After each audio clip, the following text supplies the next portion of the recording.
Halo, selamat datang di CC Jurnal, channel mungil yang masih sepi pengunjung. Buat yang sudah mau mampir ke sini, makasih banyak ya. Semoga kalian sehat dan juga jangan lupa tersenyum hari ini. Oke, langsung saja Sisi akan memulai ceritanya ya. Berita tentang kematian Bagas menjadi trending topik di area sekitar kampus Universitas Vision. Bahkan sampai menjadi berita di kampus lain yang jaraknya dekat dengan kampus Universitas Vision, seperti kampus Universitas Neo Teknologi dan kampus Universitas 9 April. Semua kalangan membicarakan berita tersebut karena pembunuhan yang dilakukan secara sadis dan mengerikan. Gue ngeri banget sumpah sama berita kematiannya Bagas, ucap Jeviro sembari menyantap nasi padang dengan lauk rendang dan paru goreng. Saat ini sebagian besar penghuni kos sedang menyantap makan malamnya masing-masing. Mereka semua memilih menyantap makan malam di balkon lantai 2. Iya benar Bang Jeff, apalagi gue kan satu fakultas ya sama si Bagas. Semua pada ngomongin, sampai ada yang spill foto mayatnya. Ngeri banget, Juna menimpali. Pemuda berpipi cabi itu memilih nasi goreng sebagai menu makan malam. Sumpah deh, itu pembunuhnya sadis banget. Leher ke orang kok dipenggal sampai putus gitu. Tian menimpali. Udah gitu, gak ada petunjuk satupun yang bisa jadi titik terang kasusnya. Si pelaku kayaknya udah ahli banget. Kali ini Dimas yang ikut berkomentar. Udah deh, jangan ngomongin yang kayak gitu. Kita lagi pada makan nih, bisa mual gue. Sejujurnya Tara merasa merinding sekarang. Iya bang, sorry ya. Lirih Jeviro dan Tara hanya tersenyum sembari mengangguk. Obrolan pun berlanjut dengan topik yang lain. Suasana balkon semakin seru karena satu persatu mulai curhat tentang masalah pribadi. Saat mereka sedang asik berbincang sembari menghabiskan makan malam, William datang dengan membawa martabak manis isi kacang coklat keju. 2 box martabak itu nampak masih hangat.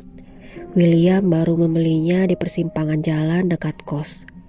Seru banget kayaknya, sampai kedengaran dari pintu masuk, ucap William begitu memasuki balkon. Iya Will, si Jeviro habis curhat katanya gebetannya udah punya pacar. Yusuf tertawa dan disambut gelak tawa yang lain. Cowok ganteng macam Jeviro aja bisa patah hati ya. Dimas masih meledek teman sebayanya itu. Seneng amat dah kalian lihat gue patah hati. Pemuda yang memiliki lesung pipi itu nampak pura-pura murung. Ia sudah tahu pasti akan menjadi bahan ledekan teman-temannya. Lu bawa apaan bang? Juna sedari tadi sudah fokus dengan 2 buah kotak beraroma manis yang dibawa William. Ini gue beli martabak. William membuka kotak martabak itu satu persatu. Wih, enak nih. Johan yang baru saja sampai langsung mengambil satu potong. Beli di mana nih bang? Tanya Mahesa sembari mengunyah martabak manis. Di perempatan sana Hes. Mahesa hanya mengangguk mendengar jawaban William. Ini tumben banget kita lagi kumpul full tim gini, celetuk Tian. Iya ya, biasanya ada aja yang lagi sibuk, Hanif menimpali. Oh iya, ngomong-ngomong 2 hari ke depan gue gak pulang ke kos ya.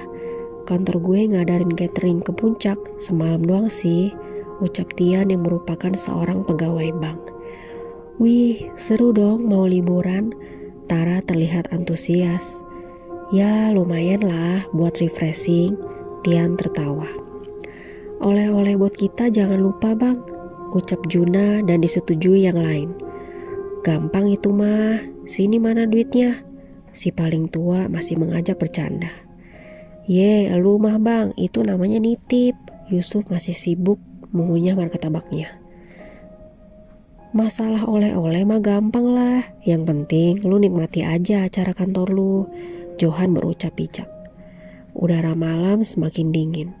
Namun obrolan ke-10 pemuda itu semakin hangat. Hal yang seperti inilah yang membuat mereka betah untuk bertahan di kos 407 ini.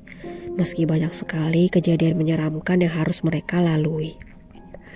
kekeluargaan dan saling peduli satu sama lain yang ternilai sangat mahal. Duk, duk, duk. Tidur Jeviro terganggu karena suara berisik dari lantai 2, tepat di atas kamarnya. Kemungkinan besar suara itu datang dari kamar Dimas, karena kamar Dimas berada tepat di atas kamar Jeviro.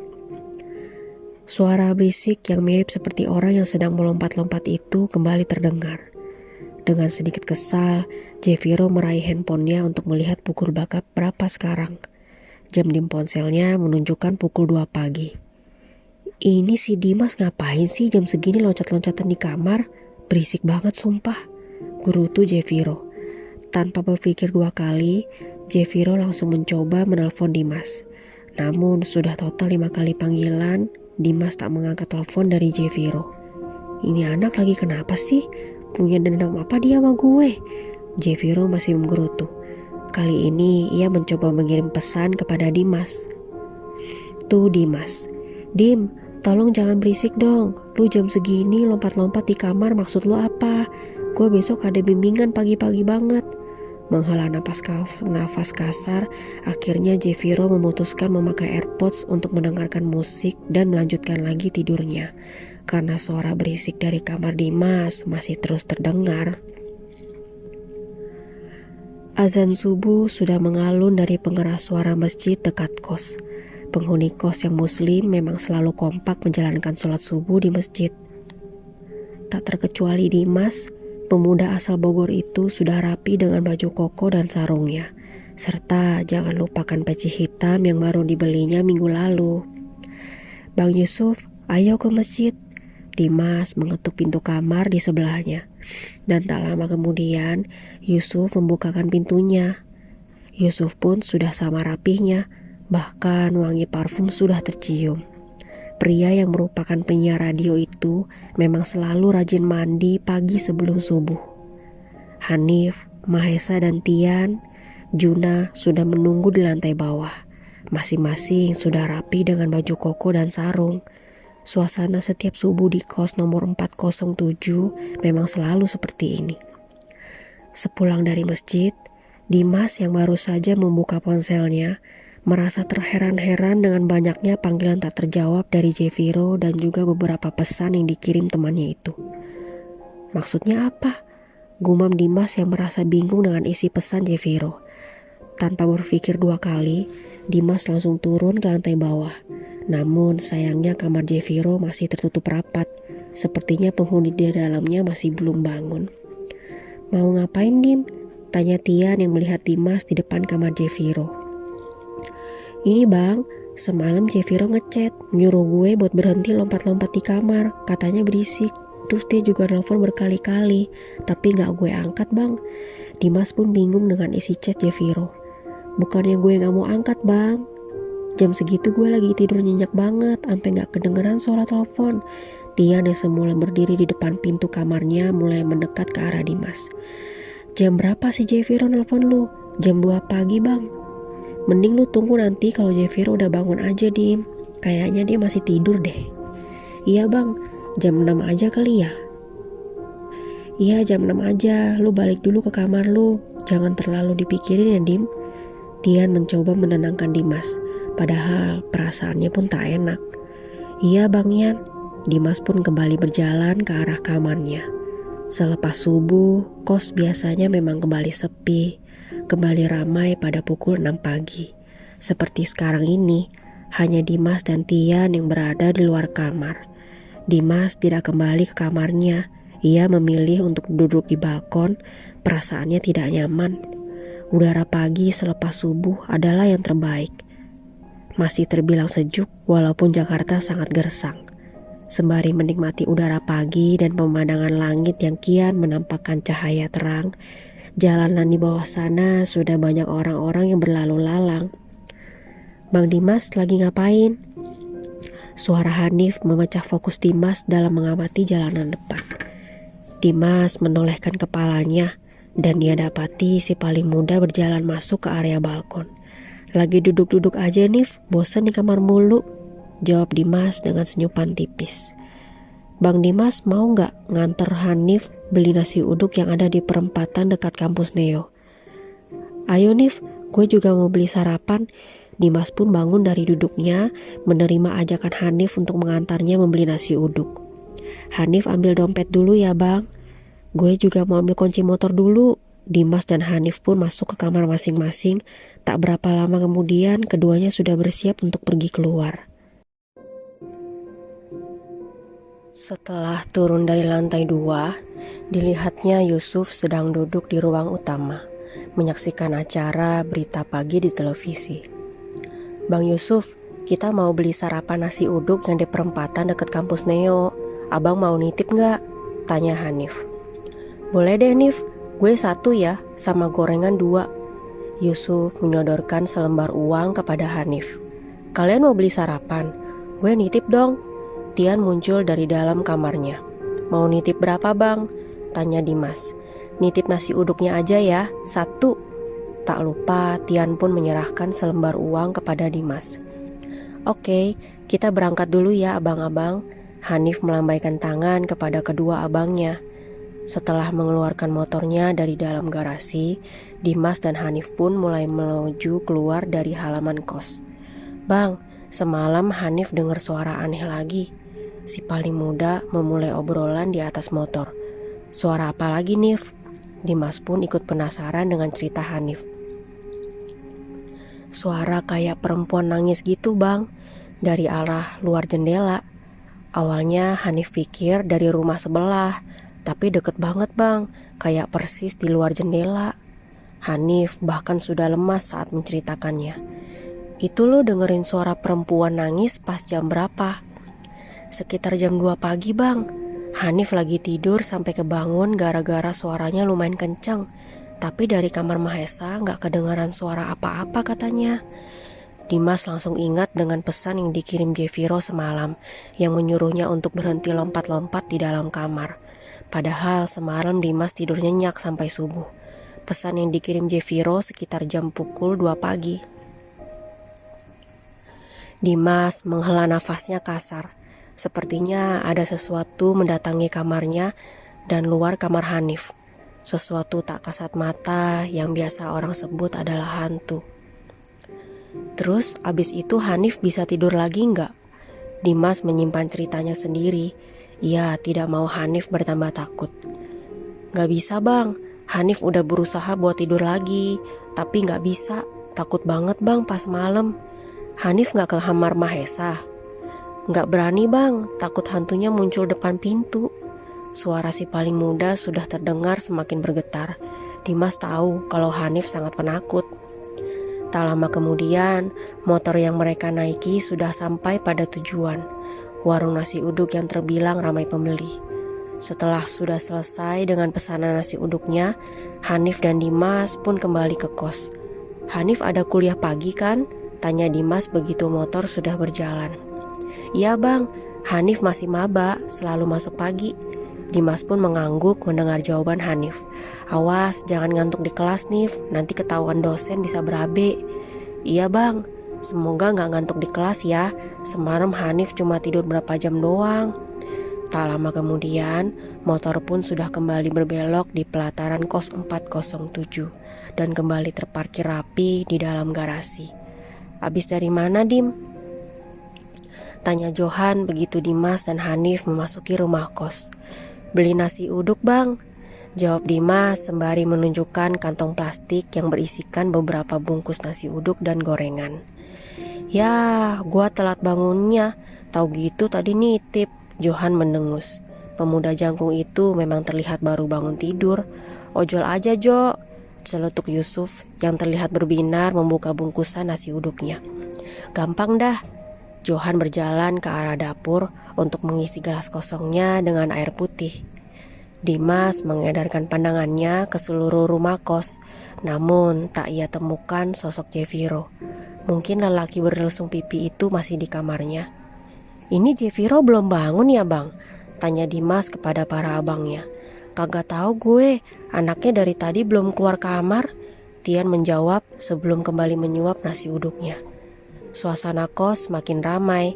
Satu persatu para penghuninya mulai menunjukkan aktivitas paginya. Satu persatu para pemuda tampan itu keluar dari kamarnya. Sekarang waktu sudah menunjukkan pukul 7 pagi. Area ruang utama pun mulai riuh karena hampir semua penghuni berkumpul di situ. Dan yang ditunggu Dimas akhirnya keluar dari kamarnya. Jeviro sepertinya sudah bersiap untuk ke kampus. Pakaiannya sudah rapi dan wangi. Rambutnya sudah ditata dengan apik. Pemuda berlesung pipi itu memang memiliki ketampanan yang bisa dibilang di atas rata-rata. "Jeff, udah rapi aja pagi-pagi," ujar Johan begitu melihat Jeviro keluar dari kamarnya. "Iya Bang Jo, gue ada bimbingan pagi."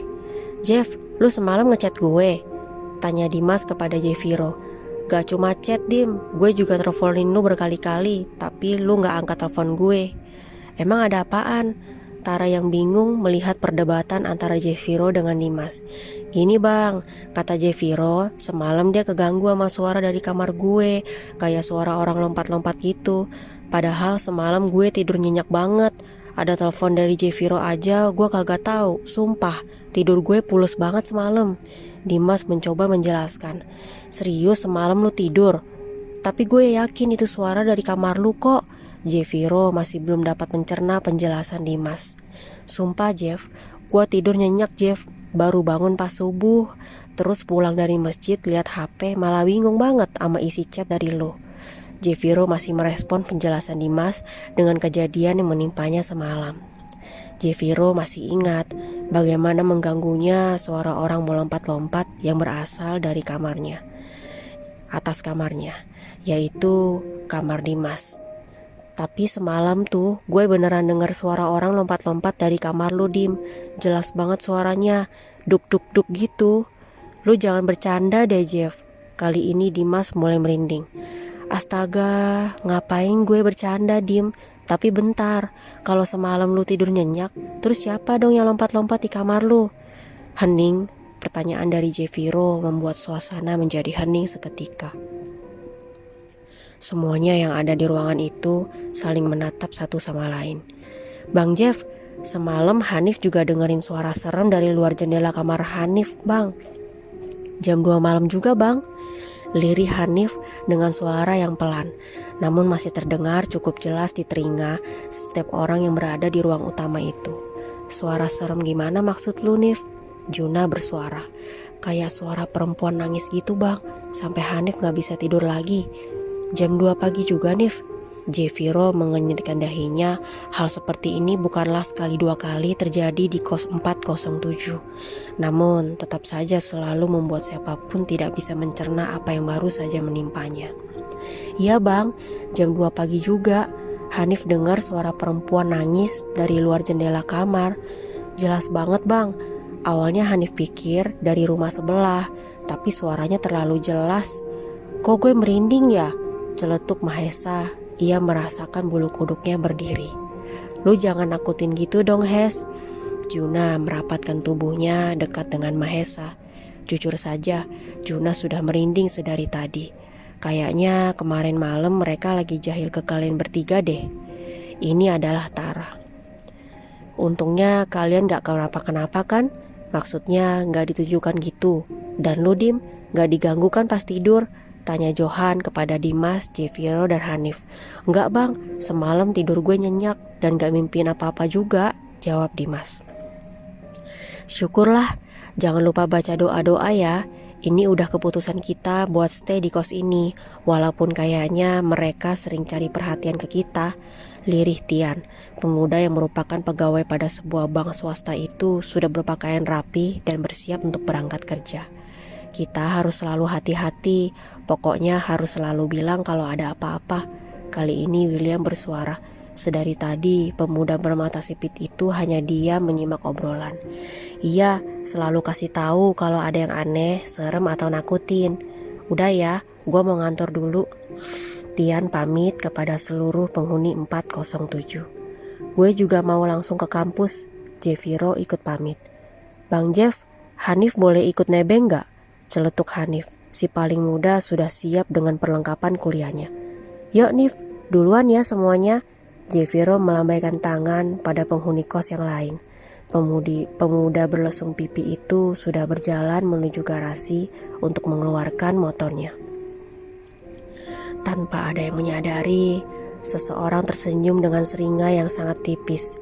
Ia sangat tahu mengapa para hantu itu mendatangi dan mengganggu para penghuni kos 407. Sore hari ketika hujan berjatuhan membasahi panasnya bumi dengan derasnya, seorang pria tengah meringkuk di atas sofa ruang utama dengan televisi yang menyala, menampilkan siaran berita yang membosankan. Suasana kos sangat sepi, hanya ada ia seorang, sementara yang lain masih berada di luar kos. Mungkin belum bisa pulang sekarang karena terjebak hujan. Sebenarnya sedikit takut berada di dalam kos sendirian, mengingat bagaimana angkernya rumah ini. Namun mau bagaimana lagi, ia tidak bisa pergi kemanapun. Hujan di luar sangat deras, sementara ia tak memiliki kendaraan apapun. Merasa jenuh, akhirnya ia beranjak menuju dapur. Sepertinya menyantap mie rebus di saat cuaca sedang hujan adalah pilihan terbaik. Di saat sedang fokus dengan mie yang direbus di panci, tiba-tiba saja saluran televisinya berganti dengan acara lain. Bulu kuduknya langsung meremang, tungkainya serasa lemas. Seingatnya di dalam kos ini hanya ia sendirian, tidak ada penghuni kos lain. Dengan sisa keberaniannya, ia tengok siapa yang mengganti saluran televisi. Dapur dengan ruang utama memang bersebelahan, hanya dipisahkan oleh sebuah partisi. Ya elah, gua kirain hantu. Pria tersebut mendengus kesal. Ternyata salah satu temannya sudah pulang. Gue kan ada mobil, jadi bisa pulang kapan aja dong, sahut yang baru datang. Gue lupa ada siaran bola sore ini, makanya buru-buru pulang. Lanjutnya lagi, lu ngagetin banget sumpah. Lu lucu banget deh, pembunuh tapi takut hantu. Nanti malam jadilah. Gue gak pernah ngebatalin misi ya. Pokoknya seperti biasa, main yang rapih. Beres. Ini siapa aja yang belum pulang? Tanya Tian kepada beberapa penghuni kos yang sedang berada di ruang utama. Waktu sudah menunjukkan pukul 11 malam. Memang biasanya Tian bertugas mengabsen adik-adiknya di dalam kos, memastikan semuanya sudah pulang sebelum ia mengunci gerbang dan pintu depan. Udah semua Bang Yan.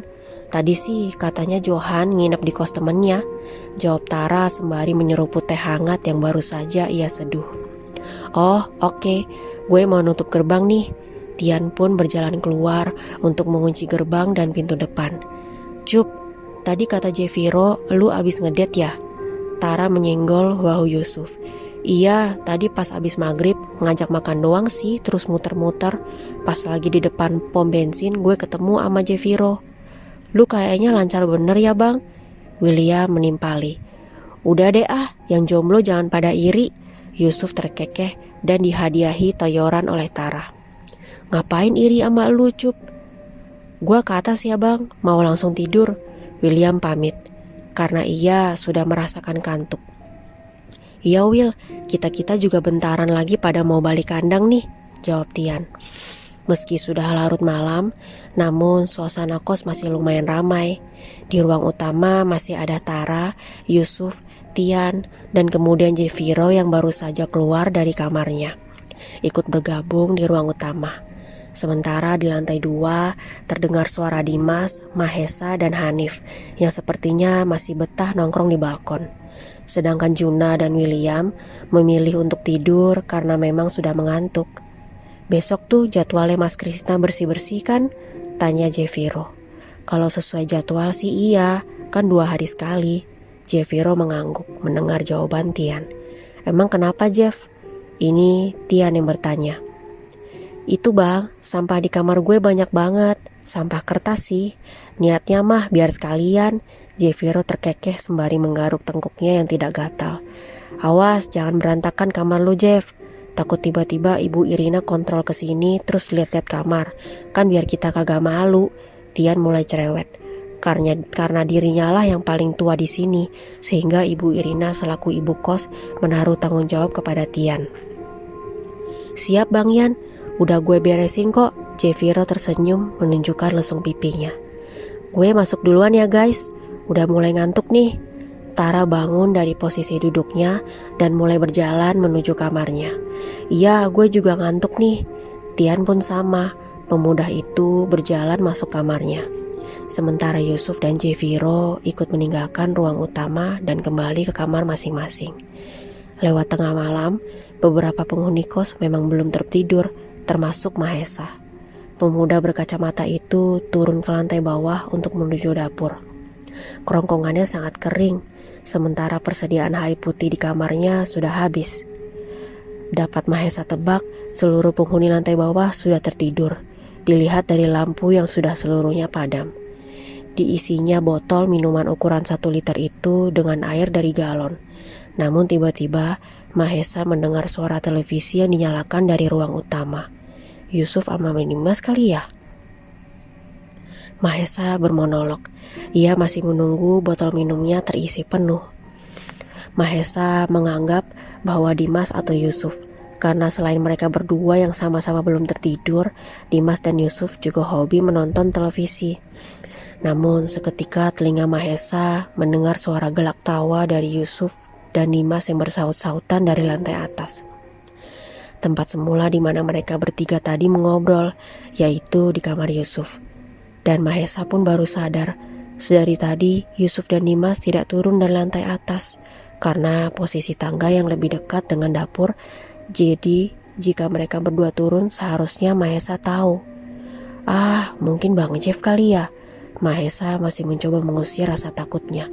Namun ia langsung ingat bahwa penghuni lantai bawah sudah tertidur, yang masih bangun hanya dirinya, Dimas, dan Yusuf di lantai atas. Lalu siapa yang menyalakan televisi? Mahesa menelan ludahnya dengan susah payah. Tubuhnya merinding seketika. Mengumpulkan segenap keberaniannya, Mahesa berjalan ke arah ruang utama untuk memastikan siapa yang menyalakan televisi. Sesuai dengan apa yang ia takutkan, sekujur tubuh Mahesa langsung gemetar dan ketakutan. Kakinya serasa kaku dan tidak bisa digerakkan. Bulu kuduknya merinding hebat, keringat mengucur deras dan jantungnya yang serasa merosot dari tempatnya. Bahkan tenggorokan Mahesa terasa tercekat, untuk mengeluarkan suara pun rasanya tak bisa. Di ruang utama terdapat sosok perempuan dengan rambut panjang yang sangat menyeramkan. Duduk menghadap ke arah televisi yang menyala menayangkan berita pembunuhan. Setelah itu, hantu perempuan tersebut memutar lehernya dan menghadap ke arah Mahesa, menampakkan senyuman yang menyeramkan. Tungkainya serasa lemas, terlebih lagi ketika hantu perempuan itu mulai merangkak mendekati Mahesa. Bau darah yang sangat anyir tercium menusuk indera penciuman Mahesa, membuat perut Mahesa terasa mual. Tolong, sakit, rintih sosok menyeramkan tersebut. Wajahnya perlahan-lahan berubah menjadi lebih menyeramkan. Jangan deketin gue, abang! Sekuat tenaga Mahesa berlari ke arah tangga, berteriak memanggil siapapun. Bahkan anak tangga ini terasa sangat panjang. Hantu menyeramkan itu masih merangkak mengikutinya. Bahkan sudah sampai di anak tangga yang paling bawah. Abang, tolongin gue! Mahesa masih berteriak. Hes, lu kenapa? Yusuf yang mendengar teriakan Mahesa langsung berlari menghampiri Mahesa. Lu lihat hantu ya? Dimas mencoba menebak. Mahesa masih mencoba mengatur nafasnya. Keringatnya mengucur deras membasahi wajah Mahesa. Tadi di bawah gue lihat hantu, bang. Lu lihat di mana? Dimas dan Yusuf membantu Mahesa berjalan ke kamarnya. Di ruang utama, bang. Hantu cewek, serem banget. Suara Mahesa terdengar bergetar dan hampir menangis. Mahes, Dimas, kalian tunggu di sini ya. Gue mau ambil minum buat Mahesa, ucap Yusuf. Lu jangan turun dulu deh, bang. Gue takut hantunya masih ada di bawah. Gue kagak turun. Di kamar gue masih ada stok air putih. Yusuf pun meranjak dari kamar Mahesa. Tak berapa lama kemudian, Yusuf pun sudah kembali dengan membawa segelas air putih. Nih, minum dulu, Hes. Makasih ya, bang. Diminumnya air putih itu sampai tandas. Di sini kenapa angker banget sih bang? Tanya Mahesa setelah menormalkan nafasnya. Gue juga nggak tahu Hes, padahal dulunya di sini nggak angker loh. Gue kan ngekos di sini udah lumayan lama ya, bareng sama Tara, Johan, Bang Tian. Tapi dulu mah adem-adem aja, kata ibu kos juga. Rumah ini tuh bukan bekas makam atau bekas tempat angker. Yusuf yang juga merupakan salah satu penghuni lama jelas sangat mengenal tempat ini. Ibu Irina tahu kalau rumah kos ini angker. Mahesa mengerutkan keningnya. Tahu, waktu itu Bang Tian pernah ngomong ke Bu Irina, terus diadain acara pengajian gitu kan, doa-doa, tapi tetap aja angker gini Hes. Di kos gue yang lama juga angker bang, tapi nggak seangker di sini. Ngekos di sini tuh sama aja kayak uji nyali tiap hari, Yusuf terkekeh. Tapi yang bikin gue gak bisa pindah dari tempat ini tuh teman-teman kos yang pada baik-baik banget. Ibu Irina juga banget ke anak kos. Dulu sebelum pindah ke sini, teman-teman kos gue yang lama tuh toksik semua, bikin gak betah. Dimas menimpali. Tapi yang gak betah di sini juga banyak sih. Biasanya gak kuat sama yang gangguan-gangguan. Ada yang sebulan pindah, 2 bulan pindah, ada juga yang baru seminggu udah pindah. Kita-kita ini Hes yang udah lebih dari 2 tahunan di sini. Lanjut Dimas. Pokoknya kalau ada apa-apa, jangan ragu buat ngomong dan minta bantuan ke kita ya Hes. Kita bakalan usahain bantu. Yusuf menepuk pundak Mahesa. Siap bang, makasih banget ya. Memang benar apa yang dikatakan Dimas. Para penghuni kos 407 memang sangat kekeluargaan dan selalu kompak. Sesuatu yang sangat jarang ditemui dalam rumah kos. Suasana minggu pagi mulai riuh seperti biasa.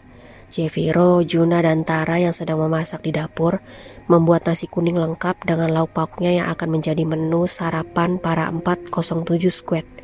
Begitu mereka menyebutnya. Sementara Johan yang baru saja pulang selepas subuh tadi mendapat tugas membuat es lemon tea untuk 10 gelas, dibantu oleh Dimas. Di ruang utama ada Yusuf, Tian dan Mahesa yang baru saja pulang dari membeli gorengan sebagai teman makan nasi kuning. Sementara di lantai atas ada Hanif dan William yang sedang menjemur pakaian. Waktu masih menunjukkan pukul 8 pagi. Semua hidangan sudah siap untuk dinikmati sebagai sarapan pagi. Sumpah ya, kita-kita tuh ternyata pada pinter masak loh. Celetuk Johan yang sangat menikmati sarapan paginya. Setiap kebagian giliran masak buat sarapan pagi, pasti gak pernah ada yang gagal. Tian menimpali. Apa kita buat warung makan aja kali ya depan kos? Semua tertawa mendengar candaan Yusuf. Minggu depan giliran siapa nih? Tanya William. Bulan ini yang belum masak Hanif, Johan, sama Mahesa sih. Tara menjawab pertanyaan William. Oke siap, nanti gue masakin yang enak. Johan menunjukkan ibu jarinya. Salah satu kebiasaan para 407 squad adalah memasak untuk bersama setiap minggu pagi, menikmati sarapan pagi bersama, lalu kemudian saling bercanda, bertukar pikiran dan membicarakan banyak hal. Astagfirullah.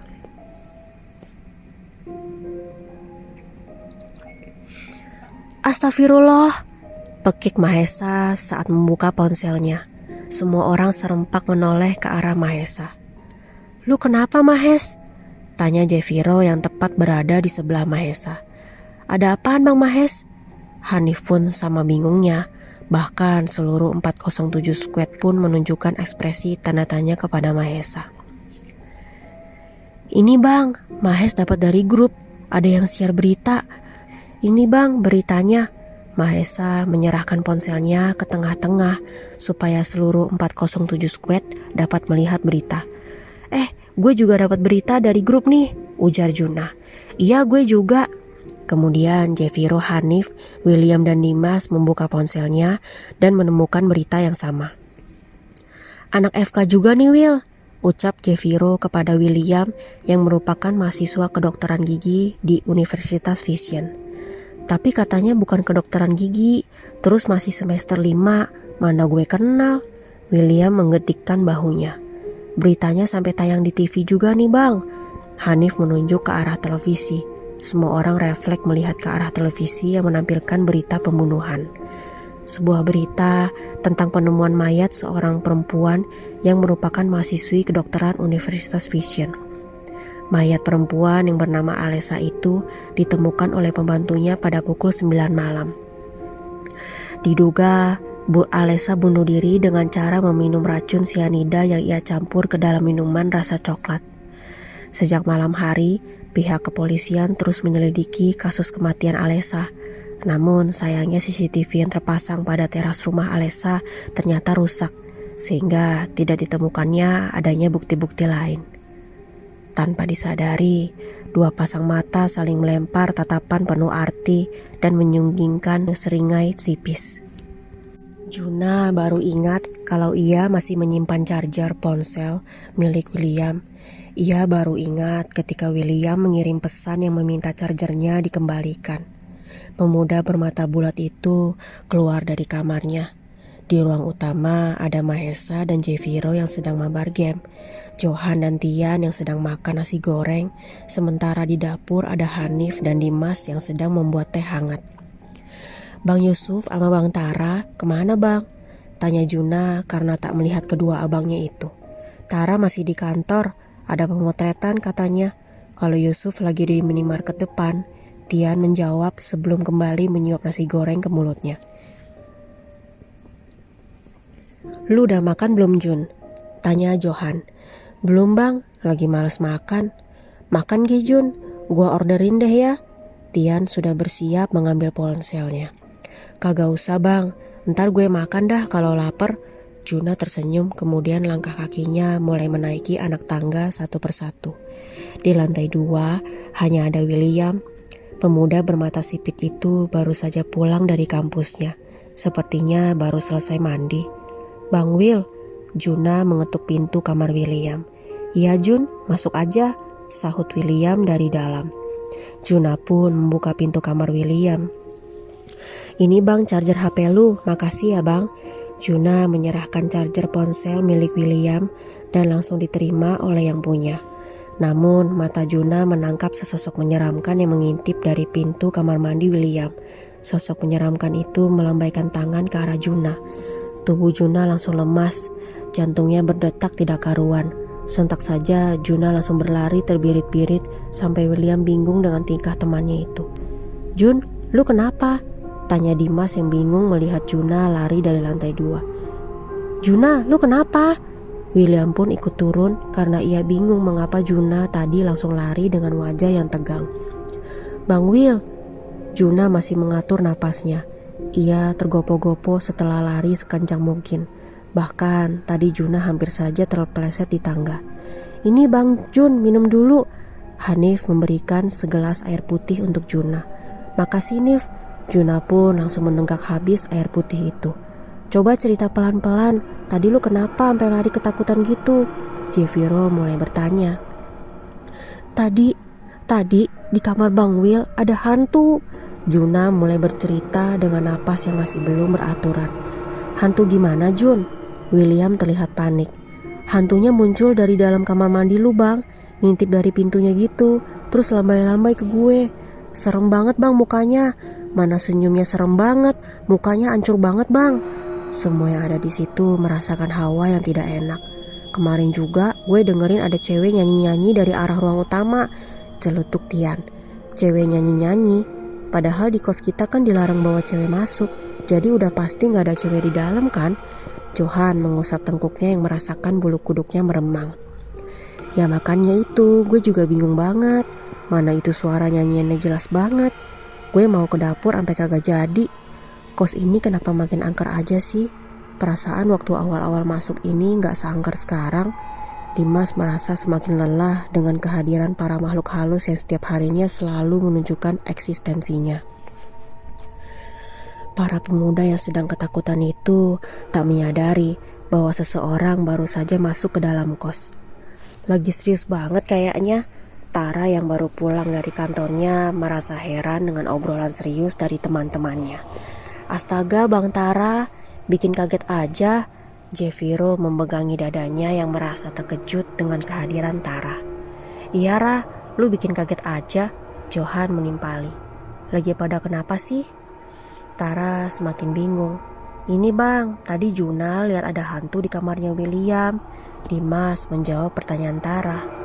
Terus kata Bang Yan, kemarin di ruang utama nih ada suara perempuan nyanyi-nyanyi. Johan melanjutkan. Tara pun mengangguk mendengar jawaban Jeviro dan Johan. Makin kesini, kayaknya makin seringnya ada penampakan di sini, ucap Tara sembari melepaskan sepatunya.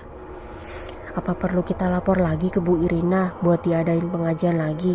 Juna memberi usulan. Nah, ide bagus tuh. Mahesa setuju dengan usulan Juna. Tapi maaf nih sebelumnya, bukannya udah pernah ya, tapi gak ngaruh kan? Celetuk William. Nanti deh gue pertimbangin lagi buat lapor ke Bu Irina atau enggak, ucap Tian pada akhirnya. Beberapa hari kemudian, di sebuah gudang kosong yang jauh dari pemukiman, seorang pemuda bertubuh kurus sedang duduk di sebuah kursi. Tangan dan kakinya terikat kencang, sementara kedua matanya ditutup dengan selembar kain berwarna hitam. Pemuda bernama Rafa Ramadana itu baru saja siuman setelah tak sadarkan diri karena pengaruh obat bius. Rafa terus meronta karena merasakan sakit pada tangan dan kakinya. Lepasin gue! Rafa terus berusaha melepaskan ikatan pada tangan dan kaki, namun nihil karena tali yang terikat sangat kuat. Rafa tuh masih tak mengetahui sedang berada di mana ia sekarang, karena kedua mata yang tertutup sehingga tak bisa melihat sekitar.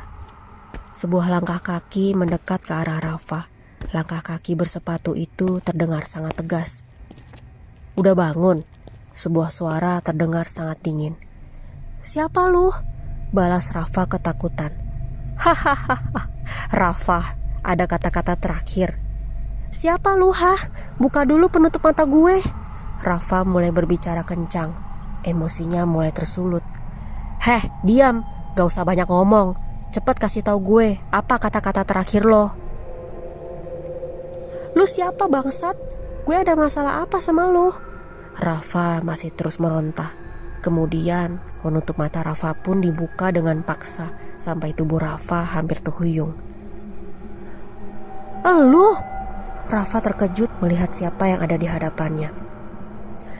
Hai Raf, ternyata lu gak hafal ya sama suara gue.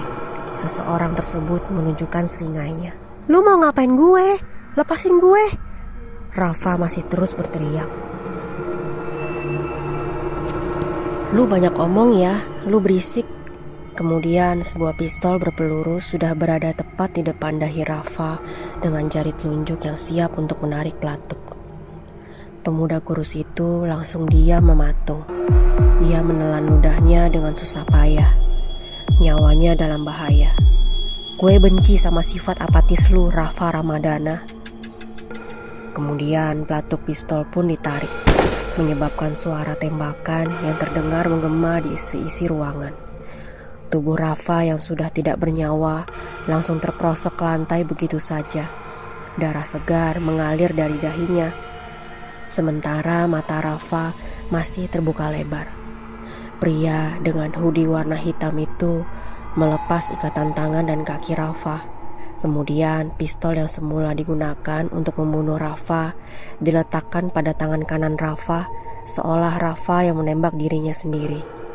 Sehingga kelak ketika ditemukan oleh polisi, maka motifnya adalah bunuh diri. Setelah selesai dengan misinya, pria itu segera bergegas keluar dari gudang. Tak ada yang melihatnya karena gudang yang letaknya sangat jauh dari pemukiman penduduk. Memacu mobilnya dengan kecepatan tinggi. Bau darah tercium dari hoodie-nya karena tercipat darah Rafa ketika peluru menembus kepalanya. Dengan wajah tenang, pria itu terus memaju mobilnya. Tangannya menyetel pemutar musik yang terpasang di dashboard mobil. Sebuah lagu pun mengalun memenuhi seisi mobil. Sesekali mulutnya bersenandung mengikuti irama lagu. Sangat tenang. Tak ada yang tahu hal keji apa yang baru saja ia lakukan. Di dalam kamarnya, Johan sedang fokus membaca buku. Tadi sore saat pulang dari tempat kerjanya di sebuah coffee shop, Johan menyempatkan diri untuk mampir di sebuah toko buku. Pria bertubuh jangkung itu masih sibuk dengan buku di tangannya, hingga tak sadar sudah lewat dari jam 12 malam. Suasana kos jelas sudah sepi, karena sebagian besar penghuninya sudah tidur. Bahkan Mahesa dan Hanif yang semula terdengar suara gelak tawanya dari lantai atas, kini sudah tak terdengar lagi. Mungkin dua anak yang merupakan anggota termuda itu sudah kembali ke kamarnya masing-masing. Tiba-tiba saja ada yang memainkan gagang pintunya, seperti gerakan naik turun untuk membuka pintu. Johan pun berjalan menuju pintu untuk membukakannya, karena pintunya sudah dikunci. Namun saat ia membuka pintu, tak ada satupun orang di depan pintu kamarnya.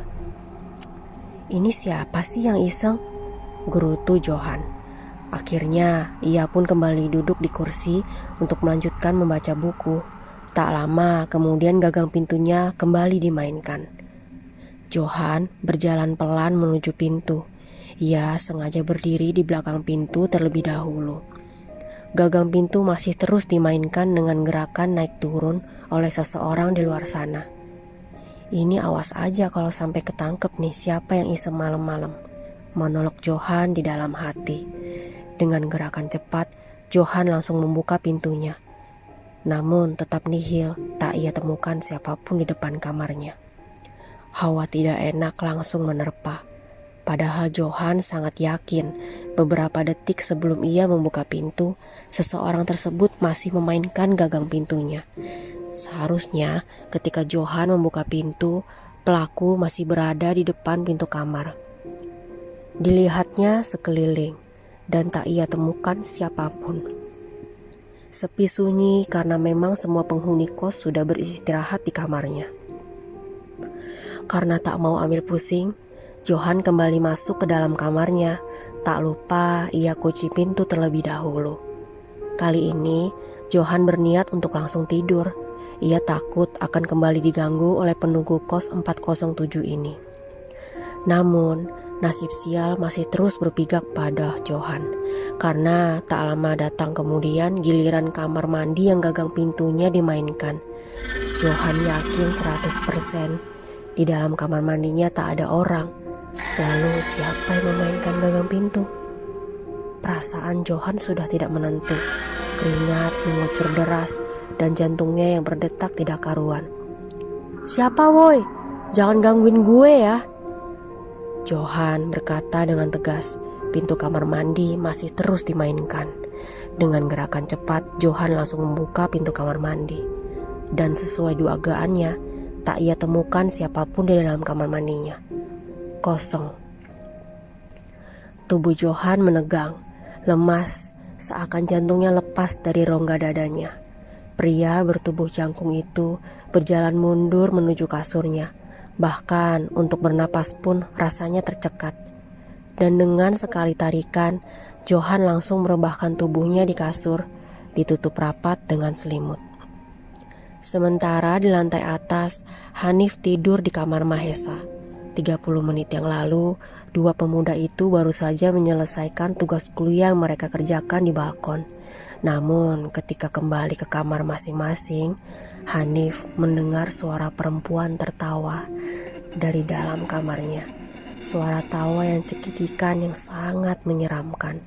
Padahal Hanif sangat yakin kalau kamarnya kosong.